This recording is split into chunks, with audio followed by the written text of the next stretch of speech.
Hello. আসসালামু আলাইকুম। হ্যাঁ, ওয়ালাইকুম। প্রত্যেক হল থেকে তো ছেলে মেয়েরা তালা ভেঙে বের হয়ে গেছে। এখন তারা রাজু ভাস্কর যে তার 5,000 ছেলে মেয়ে জমা হয়েছে, মহল চত্বরে জমা হয়েছে এবং যে কোনো মুহূর্তে আমার বাসায় অ্যাটাক করতে পারে। ডাক্তার বাসা পরিষ্কার কথা বলে দিচ্ছি। হ্যাঁ, জি জি, আর ওই যে আগে একবার করছে। ওরকম একটা প্রস্তুতি লাঠি ছোটা নিয়ে যাবে। হ্যাঁ, লক্ষ্মীবাদে বেরোলে হবে না। আমি পুলিশ এবং বিজিবি বলছে একদম অ্যালার্ট থাকতে, এবং তারা রাজাকার হইতে চাইছে, তো তাদের সঙ্গে রাজাকার। জি জি, বলতে আমরা সবাই রাজাকার এইভাবে। রাজাকারের তো ফাঁসি দিচ্ছি বা তাই করবো, একটা ছাড়বো না, আমি বলে দিচ্ছি। জি, এই এতদিন ধরে আমরা কিচ্ছু বলিনি, ধৈর্য ধরছি, তারা আবার বাড়ছে। বেশি বেড়ে গেছে এবং অতিরিক্ত বেড়ে গেছে, অতিরিক্ত। তা আপা একটু ক্যাম্পাসের নিরাপত্তাটা আর একটু বাড়ানো। আর আমার ক্যাম্পাসের এটা তো একটা ব্যবস্থা করছি সমস্ত ক্যাম্পাসে, বিজিবি, র্যাব, পুলিশ সব রকম ব্যবস্থা হয়েছে। তোমার বাসার ভিতরে লোক রাখতে বলছি। জি, ভিতরে কিছু রাখা আছে, এবং এত বাড়াবাড়ি ভালো না, অসম্ভব। এবং বিজয় 71 হলে ছাত্রলীগের ছেলেদেরকে মেরেছে, আরো দুই একটা হলে একই কাজ করেছে ছাত্রলীগের ছেলে মেলে। সাদ্দাম, ইনান, স্বয়ন, ওরা আমার বাসায় ছিল সন্ধ্যা থেকে। আমি খবর পাচ্ছিলাম, ওদেরকে আমি ডেকে নিয়ে আসছি, ওরাও আসছে। ওদের সাথে বসে ওদের হলে হলে যেন ছাত্রলীগকে সংঘবদ্ধ রাখে এবং ঢাকা উত্তর দক্ষিণকে যেন খবর দেয়। এগুলো করতে করতে হাজার হাজার ছেলে মেয়ে একত্র হয়ে গেছে। এদেরকে সব থেকে রাজাকারদের কি অবস্থা দেখিয়েছে, সবগুলো ফাঁসি দিচ্ছে। এবার তো পারবে না। এবার এই ঝামেলাটা যাক, এরপরে আমিও নিজে ধরে ধরে যারা অস্থিরতা সৃষ্টি করছে, মেইন যারা আছে এদেরকে বহিষ্কার করবে ইউনিভার্সিটি। আমি বলে দিচ্ছি যে আজকে সহ্য করা পারে অ্যারেস্ট করবে, ধরে নেবে এবং তা অ্যাকশন দেবে, যা হয়। ইংল্যান্ডে ওরকম ছাত্র রাজনীতি হলে বাসে নামলো, কতগুলো গাড়ি ফেলা দিল না।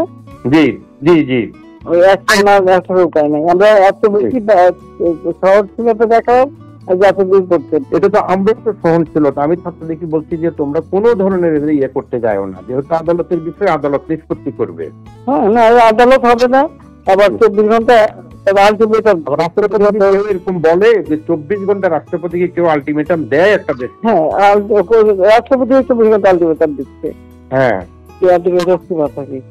আমি আপনাকে যদি অন্য কোনো খারাপের দিকে যে আমি আবার একটু জানাবো, কিন্তু রাতের বেলা জানাবো না, হয়তো বা আধা ঘন্টা 1 ঘন্টার মধ্যে হলে জানাবো, কোনো অসুবিধা নাই। রাতেও যাবে, আমি ঠিক আছে। জি জি, আসসালামু আলাইকুম। আসসালামু আলাইকুম। খুব পরিষ্কার কথা, ইংল্যান্ডে যেমন করে ছাত্রদের করা হয়েছিল ওইভাবে ওদেরকে মেরে ফেলা হোক। এরা হলো রাজাকার, রাজাকারদের ফাঁসি দিছি, ওদেরকেও ফাঁসি দিব। আর ভিসি সাহেব বলছেন যে এর পরে পরিস্থিতি ঠান্ডা হলে এদেরকে আইডেন্টিফাই করে তাদের সবাইকে ইউনিভার্সিটি থেকে বহিষ্কার করবে। ছাত্রলীগের নেতাদেরকে সংগঠিত করছে। দুইটা দিতেছি না, তিনটা আছে, দুইটা শোনাচ্ছে। এবার সাবেক প্রধানমন্ত্রী শেখ হাসিনা এবং হাসানুল হক ইনুর কথা। এবার দেখবেন আরো শিখবেন।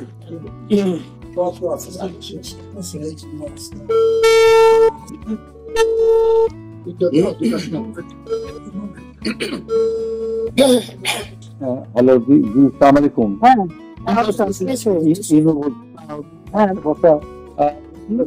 আপনার পদক্ষেপটা সত্যি হয়েছে, এখন পর্যন্ত যা রিপোর্ট বাংলাদেশে পাচ্ছি আর কি। ঢাকাতে আপনার রামপুরের দিকে এবং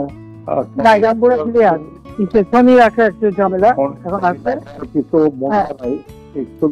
জানি না, অনেক মাদ্রাসা মাদ্রাসা আছে, ওই ব্যবসা নেওয়া হচ্ছে, মাইকিং করতে বসে হচ্ছে। হ্যাঁ, দিচ্ছে না আর্মিকে, আমরা সব পিছনে নামাচ্ছি। আমি বলছি ক্যাজুয়ালদের দরকার নাই, ওরা ব্যারিকেড দিয়ে আসছে, তো ঠিক আছে, আকাশ থেকে নামবে, তখন 2 পাশে ধরবে। মেসেজটা দিয়ে দিতে পারেন যে সত্যি সিনা পাঠানো হচ্ছে,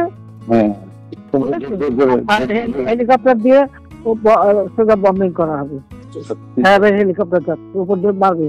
আচ্ছা, উপর থেকে সাউন্ড বম যাবে আর কি। ঠিক আছে, যেটা গেল। আমি একটা পয়েন্ট আপনার একটু নজরে আনার জন্য রিকোয়েস্ট করতেছি যে কারফিউ ধরেন 2-5 দিন যা চললো, কিন্তু কারফিউর পরে যাতে আর মিছিল না নামতে পারে সেই জন্য একটা হোমওয়ার্ক করা দরকার। যেরকম আমি উত্তরা, বাড্ডা, গুলশান, যাত্রাবাড়িতে যারা মিছিল লিড করছে সেগুলো চিহ্নিত আছে, ছাত্রদল বিএনপি ছেলেরা শিবিরে।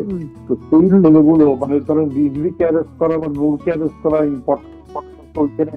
গ্রাউন্ডে যে মিছিলটা লিড করেছে, আমি আমার কুষ্টিয়া জেলাতে এসছি, সেভাবে অলরেডি তালিকা করে ফেলছে, ওখানে কোনো সংঘর্ষ হয়নি। একটা সররাগলিতে খালি একজনের পায়ে লাগছে, উনি ম্যানেজ করছে উনি অলরেডি কম্পিউটারে বসে ছবি দেখে দেখে ছেলেগুলোর তালিকা করতেছে। তা আমি বললাম যে ছেলেগুলোকে আজকে রাত্রের ভিতরে পিক আপ করে দাও, মিছিলটা লিড না করতে পারে। আমি ঢাকা শহরের জন্য বলছি যে আপনার গোয়েন্দারা নিশ্চয়ই এই তালিকাটা করতে পারবে যে উত্তরায় কারা। এখানে আমাদের লোকাল লিডারদের লোকাল লিডার ওখানে শত্রু আছে এবং হাসান হাবিব আছে। আমার কালকের যে রিপোর্ট, হাসান হাবিব নামেনি, কিন্তু ও রাগ করে শত্রুর উপরে ছেড়ে দিয়েছে এমপি সাহেব মোকাবেলা করুক। তো হাসান হাবিব লোকাল না, লোকাল না তো, হ্যাঁ রাইট, লোকাল, ওদের তো লোকজন আছে। হাসান হাবিব নামেনি, আর এখানে ওয়াকিলও সামলাতে পারেনি, ও দুই লাইনে পা দিয়ে চলে।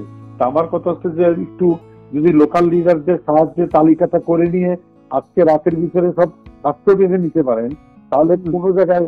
আর মোহাম্মদপুরে একটা পাঁচতারা ছিল, কালকে আপনি রাত 12টায় দিয়ে খুব ভালো করতেন, আজকে কিন্তু গণভবন ঘেরাও করতো, কিন্তু মোহাম্মদপুরে ওখান থেকে রেডি হচ্ছিল কালকে, মানে এইটা। সুতরাং ডিসিশনটা খুবই কারেক্ট আমরা হলো রণক্ষেত্রের সাথী না, রণক্ষেত্রের সাথী। তো আপনি একটু দয়া করে মানে এই পিক আপটা করতে বলেন, উপরে না, এটা বলা করে, এটা বলতেছি ওটা একটু হোমওয়ার্ক করতে বলেন, করে অ্যারেস্ট করে ফেলতে বলেন আজকে। মানে সবই অ্যারেস্ট করে ফেললে আর মিছিল করার লোক থাকে। আরেকটা রিকোয়েস্ট আমার, যে ইন্টারনেটটা আমার মনে চালু করতে পারে, এটা আমাদের কাজে লাগবে। ডাটা সেন্টারও পুরাই দিচ্ছে, ইও পুরাই দিচ্ছে, কারণ এই নতুন তার এটা হলে আমাদেরও মানে এই যে আমি যে কথাটা বলবার চেষ্টা, আমি ৭১-এ ৮টার সময় যাবো, একা কথা বলবো।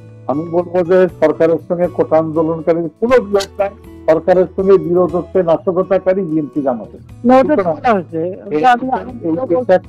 আপনি বলেছেন এই জিনিসটা প্রোপাগান্ডায় আনতে হবে। ইন্টারনেট ফাঁকে গণমাধ্যম দিয়ে আমরা পুরো নিউজে প্লাট করে দিলাম যে ইন্টারনেট পাবো কোথায়, ইন্টারনেট জীবনে। আমি তো আর আনবো না, যদি অন্য সরকার আসে তখন আনবে। আমি দেখি ইন্টারনেট ওরা প্রায় চলতে হবে। আসুক না, যাচ্ছে এখন জামাত আপনার যেখানে যেখানে লোক আছে তালিকা যদি আপনারা করান, আমরা করাচ্ছি। তারপরে ঠিক আছে, এই প্লেয়ারের জামাত শিবিরের আমার নিবেদন ভেঙে দেন একেবারে। ওটা আমার হয়েছে আর কি, একটু আমি আমাকে যেটা বলবেন আমি ইনশাল্লাহ করবো। না, ওই তালিকাগুলি একটু করায় ফেলান, আর নিজেদের এই ইস্যুতে যা পারেন, ওই শিবির যে করা আছে যা আছে সব দিক পারেন, ওই নাম আর জন্য না নেই। ওকে, ঠিক আছে, আচ্ছা। পলাতক শেখ হাসিনা 1 বছর পরও মাটিতে নামলেন না, জনগণের মুখোমুখি হলেন না, তবে আক্রমণ চালিয়ে গেলেন ভার্চুয়ালি। প্রশ্ন উঠছে, এই কি জননেত্রীর দায়িত্বশীলতা?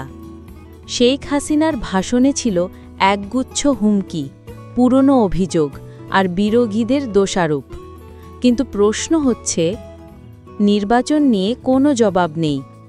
ডক্টর ইউনূস, সেনাবাহিনী, গণমাধ্যম সবাইকে একহাত নিলেন, অথচ নিজের দলের ভেতরের দুর্নীতি নিয়ে একটাও কথা বললেন না। তিনি দাবি করলেন দেশ উন্নয়নের পথে, কিন্তু সেই উন্নয়ন কি শুধুই ভার্চুয়াল? যেখানে জনগণ নেই, গণতন্ত্র নেই, ভোট নেই, সেখানে কিসের উন্নয়ন?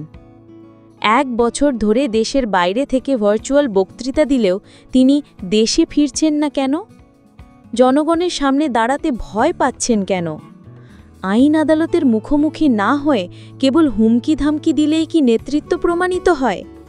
এটাই কি সেই নেতৃত্ব যার উপর বাংলাদেশ ভরসা রাখবে? বাংলাদেশের ভবিষ্যৎ কি ভার্চুয়াল বক্তৃতায় বন্দী থাকবে, নাকি জনগণ এবার নিজেদের সিদ্ধান্ত নেবে মাঠে নেমে?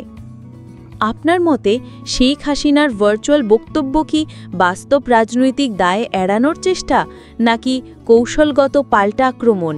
তো আজকে এই পর্যন্তই, কিন্তু প্রশ্নগুলো এখানেই শেষ নয়। এই দেশ, এই রাজনীতি, এটা আমাদের সবার।